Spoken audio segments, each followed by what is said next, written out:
أعوذ بالله من الشيطان الرجيم. بسم الله الرحمن الرحيم.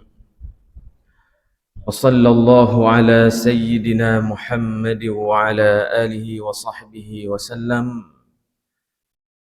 طبتم وطاب ممشاكم وتبوأتم من الجنة منزلا.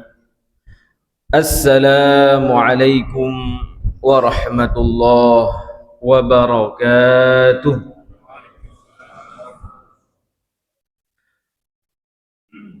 الحمد لله والصلاة والسلام على رسول الله وعلى آله وأصحابه ومن والاه وبعد. اللهم علمنا ما ينفعنا وانفعنا بما علمتنا وزدنا علما. اللهم فقهنا في الدين وعلمنا التأويل وافتح علينا فتوح العارفين بك يا رب العالمين. Alhamdulillah, segala puji bagi Allah Subhanahu wa ta'ala sampai saat ini masih memberikan kepada kita kesehatan. Allah Subhanahu wa ta'ala senantiasa memberikan hidayah dan taufiknya sehingga Allah mudahkan kita untuk melaksanakan salat subuh secara berjamaah. Dan kita lanjutkan sejenak duduk bersama kita pada kesempatan ini dalam rangka watawassaw bil haqq watawassaw bis sabr. Sidang jamaah subuh yang dirahmati Allah Subhanahu wa ta'ala, pada kesempatan yang mulia ini saya ingin mengingatkan saya pribadi dan kita semuanya akan keutamaan kita melaksanakan salat subuh berjamaah, yang kemudian kita lanjutkan sejenak dengan duduk berzikir kepada Allah Subhanahu wa ta'ala sebagaimana yang diajarkan oleh Rasulullah sallallahu alaihi wasallam dalam salah satu hadis yang diriwayatkan oleh Imam At-Tirmizi daripada Anas bin Malik, bahwasanya Rasulullah sallallahu alaihi wasallam bersabda, "Man shalla subha fi jama'atin thumma jalasa aw qa'ada yadhkurullah hatta tatlu'a asy-syams thumma shalla rak'ataini kanat lahu ka ajri hajjin wa umrah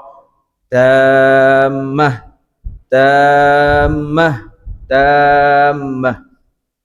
Rasulullah sallallahu alaihi wasallam memotivasi kita untuk melaksanakan salat subuh secara berjamaah.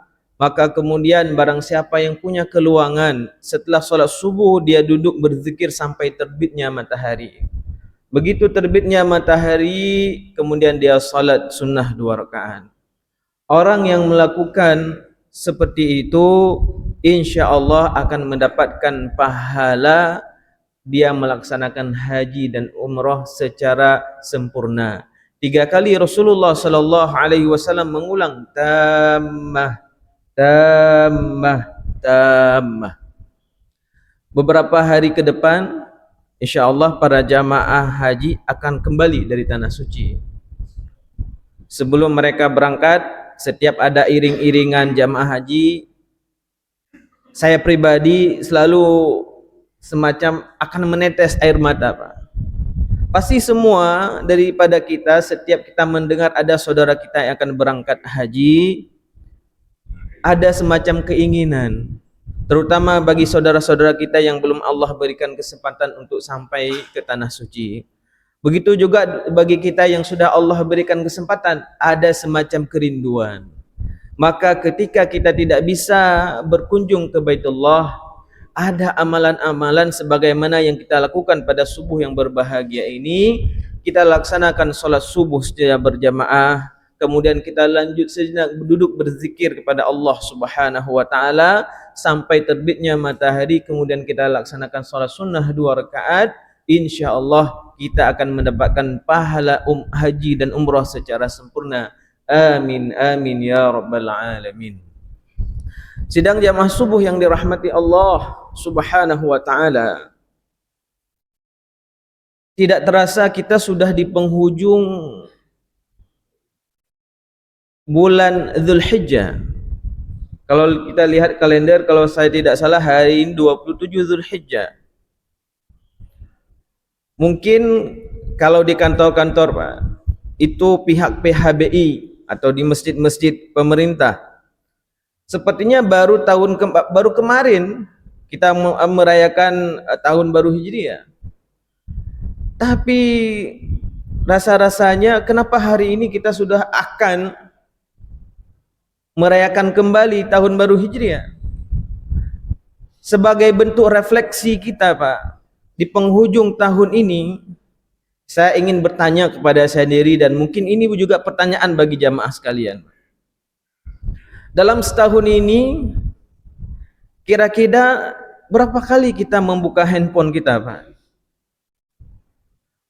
Atau jangan jauh-jauh, hari ini saja Pak. Dari tadi pagi kita bangun, ada yang mungkin bangun jam 4, ada yang bangun setengah 5. Kira-kira apa yang pertama kita cari Pak? Tidak semuanya. Saya mungkin diantaranya adalah orang yang pertama mencari adalah kemana handphone saya.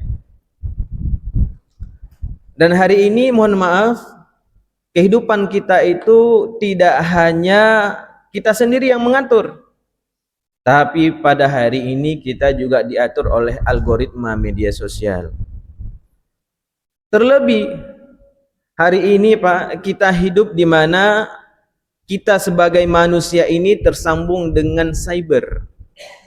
Kita manusia ini hidup ketika tubuh kita sebagai manusia ini tersambung dengan internet, tersambung dengan teknologi. Kadang-kadang apa yang menjadikan kita takjub dengan teknologi itu Pak? Malam sebelum kita tidur, kita membayangkan sesuatu. Kita teringat dengan sesuatu. Maka kemudian besok pagi ketika kita bangun, apa yang terbesit di pikiran kita, maka ketika pertama kita buka HP, itu yang keluar Pak. Sadar atau tidak, itu yang kadang-kadang membuat kita takjub. Ini sedang Piala Dunia Pak. Teman-teman yang suka bola, atau para pensiunan yang suka bola Pak, mungkin hari ini sudah tidak nonton lagi bola, tapi masih suka nonton highlight. Maka begitu dia bangun, apa yang dia kerjakan? Dia cari dulu highlightnya. Bagaimana Korea melawan Ceko, bagaimana Meksiko melawan Afrika Selatan. Dulu dibalas. Kalau dulu Afrika Selatan bisa menang di kandang, Meksiko juga pada hari ini juga bisa menang. Itu yang dicari Pak. Sadar atau tidak sadar, padahal kalau kita bangun jam 4, begitu kita bangun, kita berdoa, kita bersyukur kepada Allah Subhanahu wa taala masih diberikan kesempatan. Maka kemudian kita ke kamar mandi atau kita berwudu, kita bisa melaksanakan salat 2 rakaat minimal sekali. Tapi kemudian karena interaksi kita dengan HP ini menunda-nunda pekerjaan. Sehingga apa? Pada akhirnya tidak sadar kita Pak, sudah azan subuh. Maka buru-buru kita ke masjid. Niatnya supaya mendapat salat qabliyah subuh.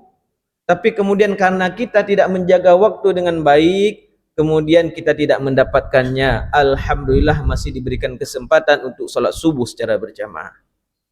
Ya, interaksi-interaksi yang seperti ini Bapak, yang kemudian menjadikan kita merasakan, kenapa ya sekarang zaman itu atau waktu itu terasa begitu singkat?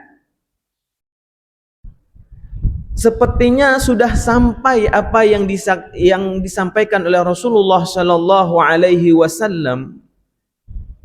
Tidak akan sampai, tidak akan terjadi kiamat sampai pada suatu hari nanti kita akan merasakan singkatnya waktu Pak. Rasa-rasanya mungkin salah satu dari apa yang disampaikan oleh Rasulullah Sallallahu Alaihi Wasallam, salah satu tanda akan berakhir dunia ini, kita berada di akhir zaman, itu adalah kita merasa bahwasanya waktu yang kita miliki itu begitu singkat. Dan ini yang juga kita dapati dari penafsiran para ulama ketika mendengar yataqarabuz zaman. Dalam hadis tersebut bahwasanya penafsiran para ulama itu tidak tunggal, Pak. Ada yang memang menafsirkan secara gamblang seperti itu. Tapi ada yang kemudian mengaitkan suatu saat bahwasanya akan berkembang teknologi dan sebagainya. Dulu mungkin kita untuk mendapatkan informasi apa yang terjadi di ibu kota itu butuh beberapa waktu. Dulu ketika konflik melanda Aceh, Pak, itu para wartawan cepat-cepat meliput, kemudian melihat penerbangan terakhir, lari cepat-cepat mengantarkan kaset rekaman itu ke mana? Ke bandara, maka kemudian diterima. Tapi pada hari ini live, per detik kita bisa mendapatkan. Yang hal-hal yang seperti ini yang kemudian menjadikan hidup kita itu kurang begitu singkat, terasa sangat singkat, Pak. Yang kemudian juga dipahami oleh para ulama bagaimana kehidupan kita pada saat ini itu kurang berkahnya. Misalkan kita bandingkan dengan kehidupan Imam An-Nawawi. Pada saat itu listrik belum ada. Tapi kemudian beliau itu bisa menulis kitab Ar-Raudhah. Misalkan berbelasan jilid. Beliau bisa menuliskan kitab Majmu' belasan jilid yang hari ini kalau misalkan kita diminta untuk menuliskan kitab tersebut belum tentu bisa, Bapak. Belum tentu bisa. Nah, kegelisahan ini kemudian itu dimaknai oleh setiap orang tergantung interpretasinya, tergantung penafsiran terhadap hadis yang dia pahami daripada Rasulullah sallallahu alaihi wasallam. Tapi satu hal yang harus kita sadari bahwasanya benar apa kata Rasulullah sallallahu alaihi wasallam bahwasanya suatu saat kita akan merasakan betapa singkat waktu tersebut. Sehingga Bapak kalau kita melihat di barat misalkan, itu ada gerakan-gerakan supaya kita bisa memaksimalkan waktu dengan baik. Misalkan Cal Newport, dia membuat satu buku, ada eksperimen dia, penelitian dia tentang apa? Digital minimalism. Bagaimana orang meminimalisir interaksinya dengan internet. Bagaimana seseorang berusaha untuk mengurangi interaksinya dengan media sosial. Dia berinteraksi dengan media sosial, kira-kira apa yang menguntungkan dia. Kesadaran ini yang menjadikan, oh saya ini hidup dengan memanfaatkan teknologi. Saya hidup bukan dimanfaatkan oleh teknologi. Hidup saya itu teratur, hidup saya itu terarah, hidup saya itu tidak diatur oleh algoritma yang ada di media sosial. Maka pada kesempatan ini sebagai muslim yang baik, kita patut juga untuk merenungi atau keluar daripada cengkraman media sosial ini, cengkraman teknologi ini. Teknologi ini tidak bisa dilawan, Bapak. Teknologi ini tidak akan bisa dilawan. Kita hanya bisa berdamai. Kita hanya akan bisa memahami kemudian memanfaatkannya dengan baik yang menguntungkan kita. Maka kemudian pada kesempatan ini saya mengajak saya pribadi dan kita semuanya untuk merenungi satu surah di dalam Al-Quran. Satu surah yang mana kata Imam Asy-Syafi'i mengatakan sekiranya Allah Subhanahu wa taala tidak menurunkan surah ini, maka cukuplah surah ini menjadi pedoman hidup umat manusia, yaitu surah Al-Asr. Siapa di antara kita yang tidak hafal? Wal asr. Innal insana lafi khusr illa alladhina amanu wa 'amilus shalihat wa tawassaw bil haqq wa tawassaw bis sabr. Dan ini yang dijadikan bahan untuk saling mengingatkan oleh para sahabat ketika mereka berjumpa, ketika mereka akan berpisah. Ingat, wal asr innal insana lafi khusr. Maka pada kesempatan ini mari sejenak kita merenungi, kita mentadabburi, dan ini menjadi bahan refleksi bagi kita bagaimana kita memahami surah Al-Asr ini. Allah Subhanahu wa taala berfirman wal asr. Kenapa kira-kira Allah Subhanahu wa taala bersumpah dengan Al-Asr?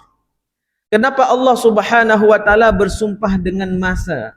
Kenapa Allah Subhanahu wa taala bersumpah dengan waktu? Karena rupanya modal yang paling utama yang Allah berikan kepada kita itu adalah waktu. Mohon maaf, kita saja yang berhadir pada kesempatan ini, kalau kita lihat itu dengan latar belakang ekonomi yang berbeda-beda, Pak. Ada orang yang diberikan kekayaan tertentu, tidak diberikan seperti itu kepada yang lain. Sebagian kita ada yang kelas menengah, ada yang menengah ke atas, ada yang kelas bawah dan sebagainya. Beda-beda Allah berikan rezeki tersebut sesuai kebutuhan kita. Tapi di hadapan waktu, Allah Subhanahu wa taala memberikan kesempatan yang sama. Oh, ini karena orang Banda Aceh, oh karena ini jamaah subuh, rajin sholat subuh, kemudian hari ini kita kasih dia bonus 1 jam. Hari ini dia bisa menikmati 25 jam. Hari Sabtu ini karena dia sholat subuh. Tidak. Mau kita adalah seorang ahli maksiat, mau kita adalah orang yang menjaga jamaah, sama-sama diberikan kesempatan 24 jam. Masjid kita ini salah satu yang kena tsunami dulu, Pak. Mungkin pernah roboh, pernah rusak dan bagaimana. Tidak sampai hancur semuanya. Tapi kemudian dengan bantuan finansial, swadaya masyarakat, bantuan sedikit dari pemerintah dan sebagainya, bisa kita bangun kembali. Ada orang yang juga, mohon maaf, dia pernah kaya. Kemudian pada kondisi tertentu dia bangkrut. Tapi kemudian dia berusaha kembali bangkit dia, Pak. Dan hari ini mungkin dengan bahasa anak-anak pada hari ini disebut dengan crazy rich. Pungo kaya. Artinya apa? Tidak ada, kemudian ada, kemudian bisa ada lagi. Bisa diusahakan. Tapi tidak dengan waktu, Pak. 1 menit, 1 detik saja yang kita lewati, yang kemudian kita berdoa, ya Allah tolong kembalikan 1 menit saja, tidak akan bisa. Maka kemudian Allah Subhanahu wa taala bersumpah, wal asr, demi masa yang telah kita lewati, Pak. Itu kalau kita buka kitab tafsir, banyak sekali penafsiran para ulama tentang al-asr ini. Apa ini maksud dengan al-asr ini? Banyak sekali. Tapi di antara makna yang bisa kita sampaikan pada kesempatan ini adalah demi waktu yang telah kita lewati. Ada yang berumur 70 tahun. Ada yang berumur 80 tahun, ada yang 30 tahun, 35 tahun, 40 tahun. Maka demi waktu yang telah kita lewati, Pak. Ingat, innal insana lafi khusr. Pada dasarnya kita sebagai manusia itu, Pak, adalah orang yang merugi. Hukum dasarnya seorang manusia itu adalah orang yang merugi. Mohon maaf kalau ada kolam, Bapak. Namanya kolam kerugian. Kita sudah terjerumus di situ, kita berada di situ. Maka kemudian supaya kita tidak lagi termasuk kepada orang yang merugi, kemudian kita harus naik 4 tangga, 4 anak tangga sehingga kita keluar. Dan 4 anak tangga itulah yang diajarkan oleh Allah Subhanahu wa taala di dalam surah Al-Asr. Pada dasarnya kita adalah orang yang merugi. Tapi kemudian rahmat Allah Subhanahu wa taala itu datang setelah illah. Syarat yang pertama adalah illalladzina amanu. Syarat yang pertama supaya kita tidak termasuk kepada orang yang merugi adalah hendaknya kita menjadi orang yang beriman. Alhamdulillah, salat subuh kita pada kesempatan ini menjadi pertanda bahwasanya kita adalah orang yang beriman. Tapi kemudian kita perlu menjaga keimanan ini. Kita perlu senantiasa meningkatkan keimanan ini. Yang pertama yang harus kita kerjakan apa, Pak? Dengan memperbaharui pengetahuan kita. Tajabut. Makanya anak-anak kita semenjak TPA, Bapak, semenjak dia di PAUD, dia dihafalkan. Apa yang dihafalkan? Allah wujud qidam baqa mukhalafatuhu lil hawadisi qiyamuhu binafsihi wahdaniyah qudrah iradah. Yang itu ketika kecil anak-anak kita tidak paham, Pak, apa yang dia hafalkan. Tapi kemudian ketika dia mulai beranjak remaja, dia sudah menjadi mukallaf, dia balik, kemudian bertambah pengetahuannya, dia pergi ke dayah, dia pergi ke sekolah, ada diniyah sekarang di Banda Aceh dengan program wali kota kita, wakil wali kota kita orang kampung dari sini, maka kemudian itu bagus sekali, Pak. Apa yang mereka hafalkan kemudian itu dipupuk terus-terusan. Tapi tidak cukup bagi anak-anak saja. Getanyo kadang urang syik galak bak intak nak mik jabut. Ayah hang tanya jabut. Ayah antum mula karo. Ayah ge apeh batai. Ayah duk bak kedak pipeh canang keng kegop. Ana ge intak but. Maka kemudian ketika dia pulang, anak-anak kita ada pertanyaan-pertanyaan yang mengganjal di pikiran kita, ditanya kepada orang tuanya, apa jawabannya? Alah belet hapu kata yang tinggal kata yang lembak bak gurek. Seperti itu.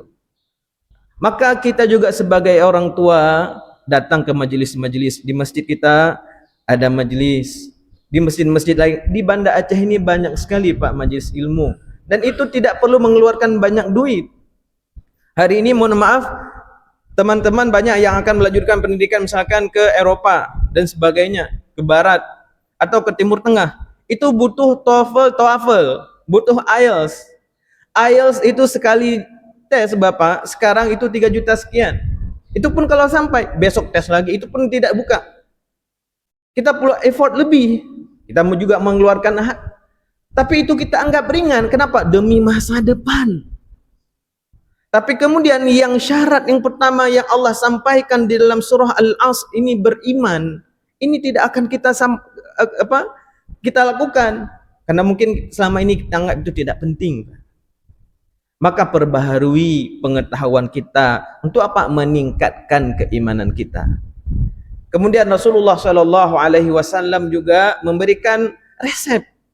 Kalau kita sudah belajar dan bagaimana, jangan lupa memperbanyak la ilaha illallah. Ada yang pernah bertanya kepada Rasulullah SAW, ya Rasulullah, bagaimana kami memperbaharui iman kami? Kata Rasulullah SAW, perbanyaklah mengucap la ilaha illallah. Alhamdulillah kita sudah naik satu tangga. Maka 1/4 kita sudah keluar dari kerugian tersebut, lingkaran kerugian, kolam kerugian tersebut. Maka kemudian setelah kita beriman kepada Allah Subhanahu wa taala, apakah cukup kita beriman? Enggak. Illalladzina amanu wa amilus solihat. Kemudian setelah kita beriman, tanda seorang beriman itu dengan apa? Mengamalkan amal salih. Orang yang beriman tapi tidak beramal, maka imannya itu dipertanyakan. Orang yang beramal tanpa iman, maka amalnya itu tidak akan diterima.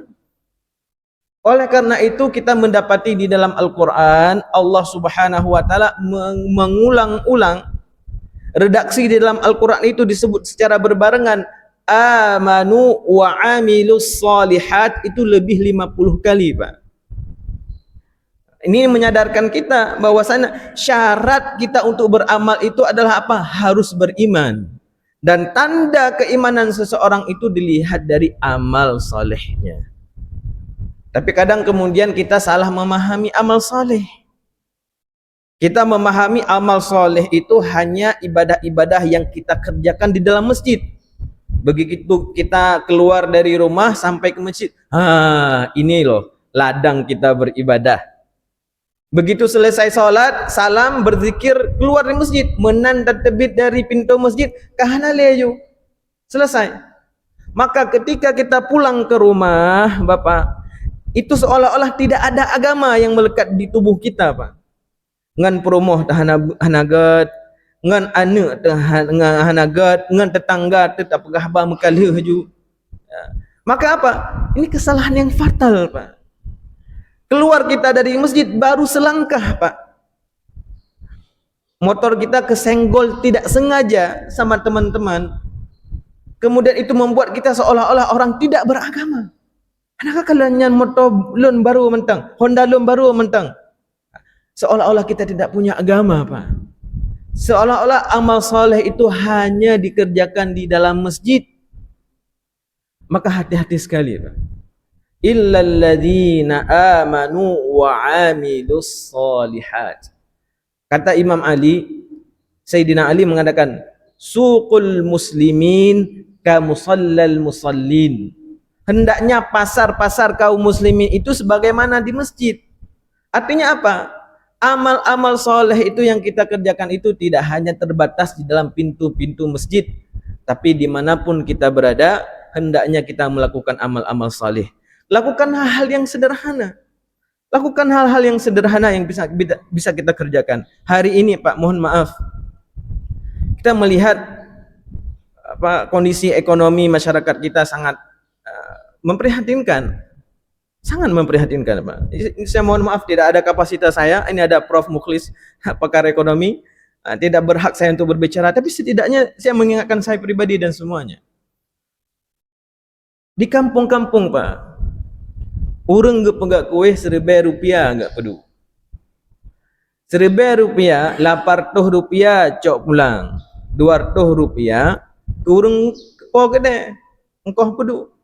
Menyatakan kuih ke pegat nyahai wa bangkai. Tapi kemudian banyak orang-orang dengan membuat kuih gak puduk-puduk kuih dalam kampungnya, leh sekolah, anak je ke profesor, anak je ke kadih, anak je ke presiden. Berkah, Pak.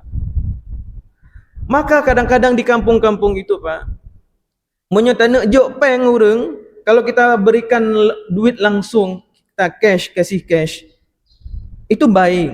Tapi ada yang lebih baik daripada itu, Pak. Kita beli usaha-usaha yang dilakukan oleh saudara-saudara kita di kampung. Kenapa, Pak? Kenapa itu jauh lebih baik daripada kita terus memberikan duit? Empat nak yang Rp50, empat nak balon, tak bagi kopi gak? Enggak. Kenapa? Kalau kita memberikan duit cash itu, akan ada perasaan hutang jasa. Ketika kita salah ente, ketika kita silap, dia tidak akan berani menegur kita. Pimpinan kita misalkan salah menghitung, nggak ada yang berani menegur, Pak. Kenapa? Takut dia. Nah, hutang jasa, hang kejut.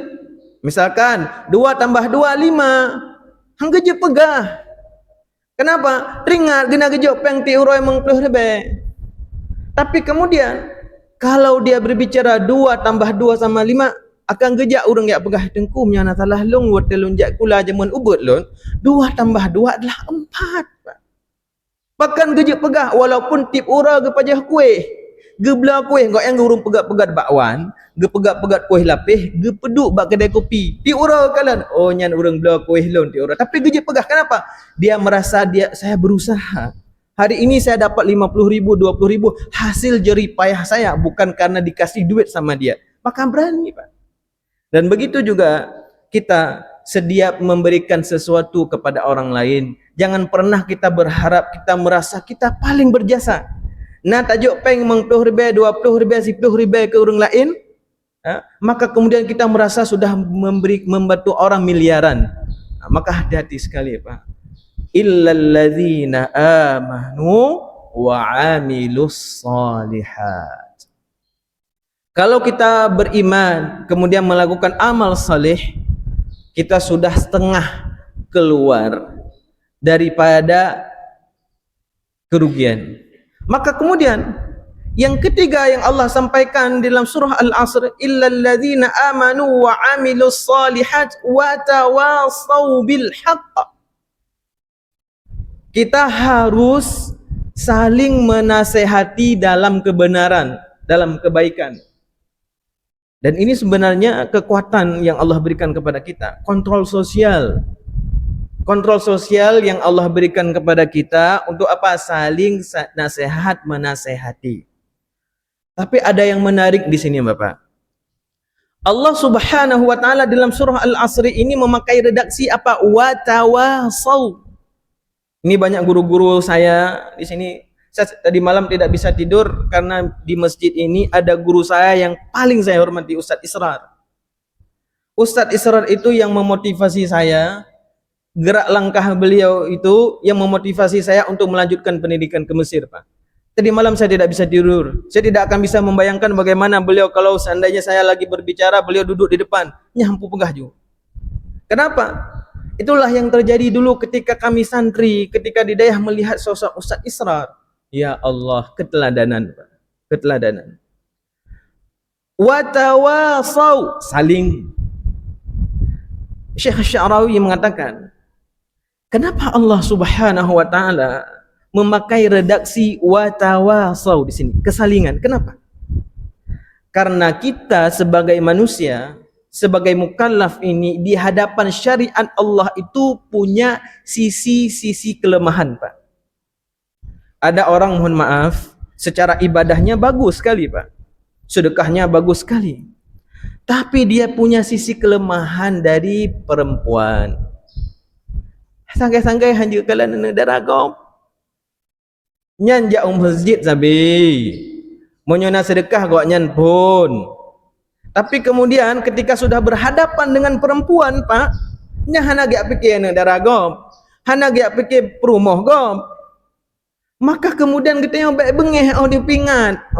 Saban-saban tajak masjid, gecetin lengan. Hai, bet hakaratnya perumah kau. Hai, bet hakaratnya icutit lengan tu. Jangan marah, Pak. Kenapa? Karena teman kita itu menyadari bahwasanya apa? Kamu sudah sangat baik, ini ibadahmu sangat baik, ritual ibadahmu sangat baik, tapi kamu itu lemah. Di mana? Dari sisi perempuan. Maka teman yang baik, sadiquka man abkaka la man adhakaka. Itu mahfudzat yang kita hafal di dayah dulu, Pak. Di pesantren-pesantren dulu. Sahabatmu itu adalah yang mau berkata jujur, yang membuat kamu menangis. Maka baik bengeh tu aikahnya anak kalian sampai aku semayang. Mungkin kuat pajoh hinanggap. Mungkin. Tapi teman ini paham dia.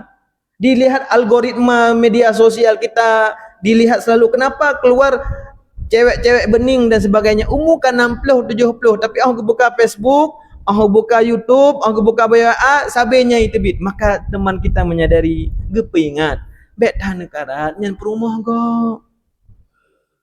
Tapi kemudian ada teman kita yang menyadari juga. Ada kita yang ibadahnya baik dan sebagainya. Baik dia.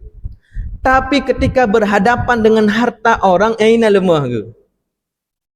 Ketika berhadapan dengan harta orang, itu yang keluar apa? Catok cak buya. Tinggal jema temanya banyak lon. Gepegah catok yang pelagian cak buya. Iban catok cak buya. Atake. Yang getanya suruban, rida, kepiah, brewok. Hana ju kebahilah ketika berhadapan dengan harta orang. Maka ada teman-teman kita yang kemudian dia sadar gepingat, hai tengku bet hak negaranya ada gop. Tengku male de iron ibadah gat hak sembayang sabina nendang imam lam ni ceramah ke gop lam. Termasuk yang pegahnya. Ayo waktu di mimbar jangan kita mendolimi orang lain. Tapi begitu kita ke warung kopi, ada orang parkir nasi lak mantap, kata pelung Rp1.000. Tapi kita berceramah kita jangan mendolimi orang lain dan sebagainya. Tapi ketika berhadapan dengan harta, catok cak boya, atake. Nah, maka kita jangan pernah marah, Pak. Justru kita bersyukur ketika ada teman-teman kita yang mengingatkan. Ingat, sadiquka man abkaka la man adhakaka. Sahabat sejatimu adalah yang mau berkata jujur, bukan yang terus prok-prok jaro. Hanapu. Bahkan kalau hari ini, Pak, ada semacam fenomena urang hanale malean pe ya cocok perumah kau. Hanale male untuk apa? Ya cok lah kau gop, pelakor lah senior lah namanya. Kenapa? Didukung oleh circle pertemanannya, Pak. Didukung, Pak. Halah enggak apa-apa. Lanjut. Bahkan diberikan jalan. Tidak, itu bukan sahabat yang baik. Maka kita harus sadar. Amanu, beriman. Ya. Kemudian beramal saleh, saling nasihat menasihati. Ada orang yang beriman, Pak. Dia beramal soleh, tapi tidak saling menasihati. Tidak saling menasihati, dia bukan muslim yang baik. Dia masih rugi. Wa tawassaw bil haqq. Tapi yang terakhir, wa tawassaw bis sabr. Tapi sebelum itu saya lupa tadi, Pak. Ada hal yang penting juga. Hari ini karena kita media sosial dan sebagainya, kalau mau menasehati orang, jangan menasehati orang di ruang publik. Kecuali mohon maaf kita ada kebijakan-kebijakan publik dan sebagainya. Tapi kalau masalah personal dan sebagainya, kalau kita memang seorang muslim yang baik, tajak rumah begat. Ya pegah, datuk pintu nyulah kai maah tengku dan sebagainya, sang lungkalan budronya kurung gat dan sebagainya, atau dijapri dan sebagainya. Niat kita baik, ini kan jadi pegah le ustaz, bunuh kita harus saling mengingati, langsung tatek pa Facebook. Hairan pakan depa jo hinanggop. Hairan pakan depa jo harta gop. Ini mohon maaf saya agak kasar menyampaikan bahasa seperti ini karena dalam penelitian disertasi saya Pak, bahasa etnografi, data etnografi yang saya dapatkan itu adalah bagaimana jelek sekali dalam bahasa dalam masyarakat kita ketika dibahasakan pajuh inenggop. Itu lemah sekali, Pak. Level terendah orang Aceh adalah nyan pajuh inenggop. Itu level terendah, Pak.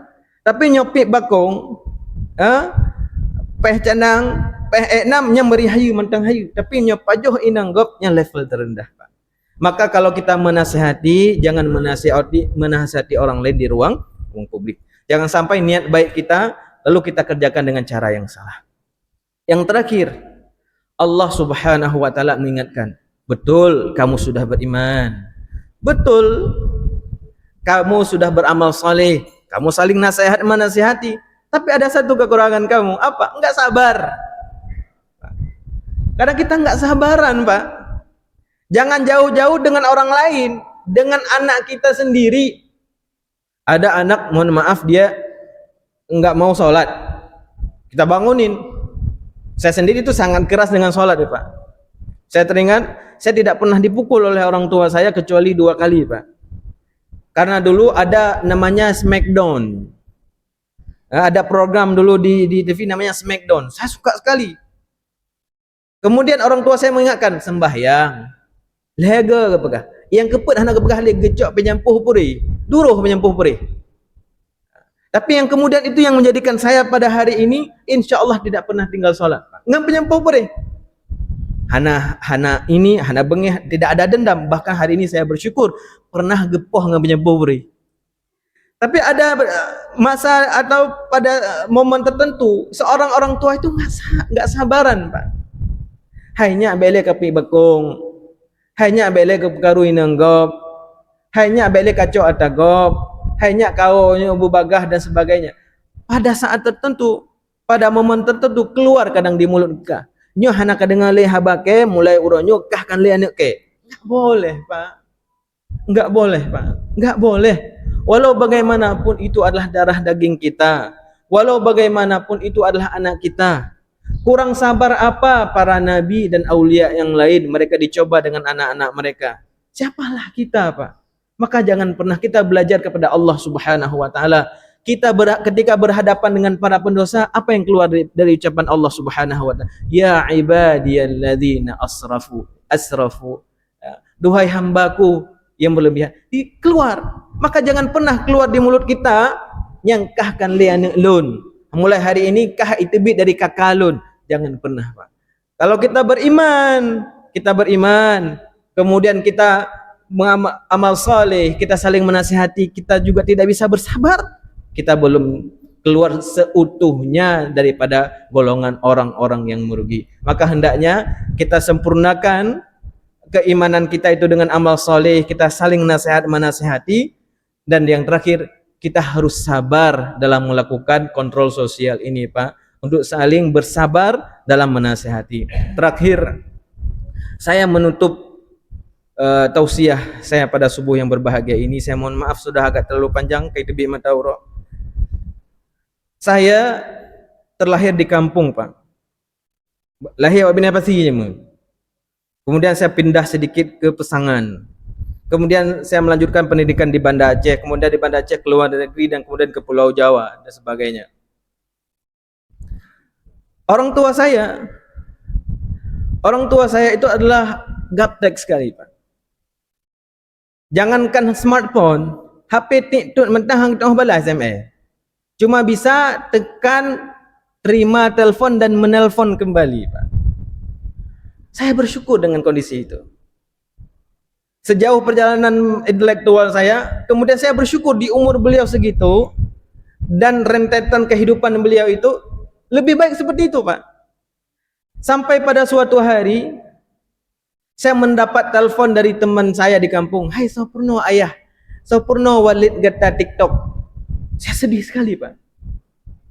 Apa yang membuat saya sedih? Saya membayangkan, ya Allah, umur orang tua saya yang menjelang 80 tahun, yang setiap saya pulang kampung, yang saya dambakan, yang saya rindukan adalah beliau bangun salat tahajud. Kemudian saya dengar, sampai hari ini saya menghafal, "Lau anzalna hadzal Qur'ana ala jabal." Itu ayat yang pertama saya hafal dari mana? Saya mendengar ayah saya selalu membaca itu dalam salat tahajudnya. Yang kemudian ketika subuh beliau salat subuh berjamaah. Kadang berjamaah dengan ibu saya, kalau ada saya dengan saya, dan setelah itu beliau duduk berzikir. Beliau suka membaca buku, membaca kitab. Getemeng nafazabah fadilah untuk bersalawat. Getulih, bagi-bagi ke ngap. Lih subah geduk ibak len rumah inan bak pentu baca Subhanallah walhamdulillah Allahumma salli ala Sayyidina Muhammad. Kemudian setelah solat beliau akan pergi ke warung kopi, enggak blow, pula enggak blow. Itu yang saya rindukan, Pak. Tapi kemudian saya bersedih ketika orang tua saya TikTok. Kalau beliau sudah mengenal smartphone, bisa mengoperasikan smartphone, kemudian kenangan-kenangan itu akan hilang, Pak. Kenangan-kenangan itu yang itu akan membuat saya menangis nantinya. Tapi saya bersyukur dan alhamdulillah orang tua saya cuma tahu namanya, tapi tidak tahu apa itu TikTok. Ini menjadi pelajaran bagi kita, Bapak. Getanyo ya yang kakak tuha 60 tahun ke atas dan sebagainya, yang dulu tidak relate dengan tidak menikmati perkembangan teknologi. Jangan sampai tiba-tiba kita mendapatkan teknologi ini seperti si puntung rumput jaro, hampupu pegat.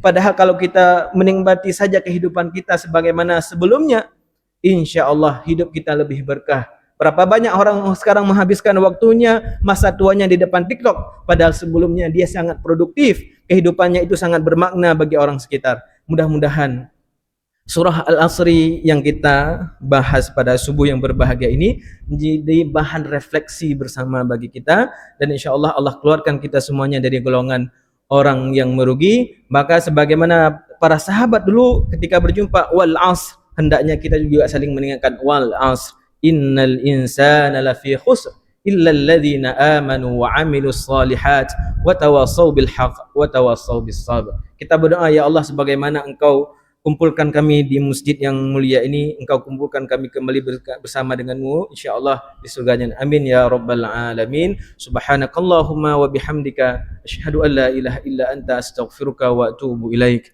Assalamualaikum warahmatullahi wabarakatuh.